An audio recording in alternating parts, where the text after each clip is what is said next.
নমস্কাৰ, মই জ্যোতিষী মিণ্টু শৰ্মা। মহালয়া আহিলে 2 অক্টোবৰ মহালয়া। সিদিনা পিতৃপক্ষৰ অৱসান আৰু আপোনাৰ দেৱী পক্ষৰ সূচনা। মহালয়াত আমি কি কৰিম? মহালয়াৰ দিনাখনে আমি স্পেচিয়েলি আমাৰ কিছুমান কৰিবলগীয়া কাম থাকে। সিদিনা আমি কি কৰিম জানে? মহালয়াৰ দিনাখনে আমি সিদিনা নিৰামিষ গ্ৰহণ কৰিম।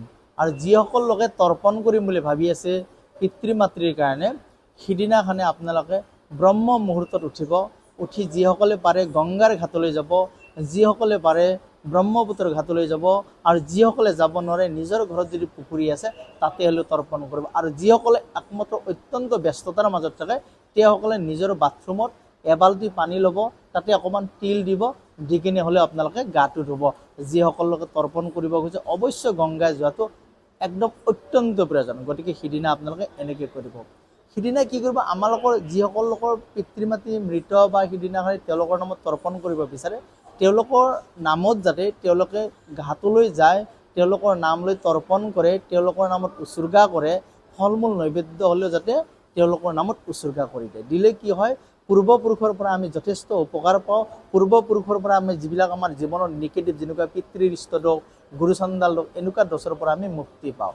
গতিকে সিদিনা আপোনালোকে অৱশ্যই 2 অক্টোবৰ যিটো আমাৰ মহালয়া, সিদিনা আপোনালোকে এইটো কৰিব। লগতে সিদিনা বিষ্ণুৰ যিটো মন্ত্ৰ সিদিনা জপ কৰিব, পাৰিলে গীতা পাঠ কৰিব, নহ'লে সিদিনা চণ্ডী পাঠ কৰিব, কাৰণ অত্যন্ত প্ৰয়োজন। আহিলে নৱৰাত্ৰিৰ দিনাতো 9টা দেৱীৰ ৰূপ, সেই নৱৰাত্ৰি দশা মহাবিদ্যাৰ ওপৰত মইতো কৈয়ে যাম। প্ৰতিটো দিনে প্ৰতিটো দেৱীৰ ৰূপৰ ওপৰত বৰ্ণনা কৰিম, তাৰে ওপৰত কোনটো ৰাখিয়ে কি কৰিব লাগে কি কৰিব নালাগে তাৰে ওপৰতো মই বিৱৰণ দিম। গতিকে মই দিয়া ধৰণে আপোনালোকে কামবোৰ কৰিব। লগতে আৰু মই এটা কথা কওঁ, যিসকল এইবাৰ স্পেচিয়েলি কেইটামান ৰাশিয়ে এই দুৰ্গা পূজাৰ মহাষ্টমীৰ দিনা যদি ব্ৰতটো ৰখা হয় তেতিয়াহ'লে যথেষ্ট শুভফল পাব। আৰু নৱৰাত্ৰিৰ ব্ৰত কেনেকৈ ৰাখিব লাগে কালি আপোনালোকৰ ওচৰলৈ মই আৰু এটা ভিডিঅ' বাৰু পঠাই দিম। নমস্কাৰ।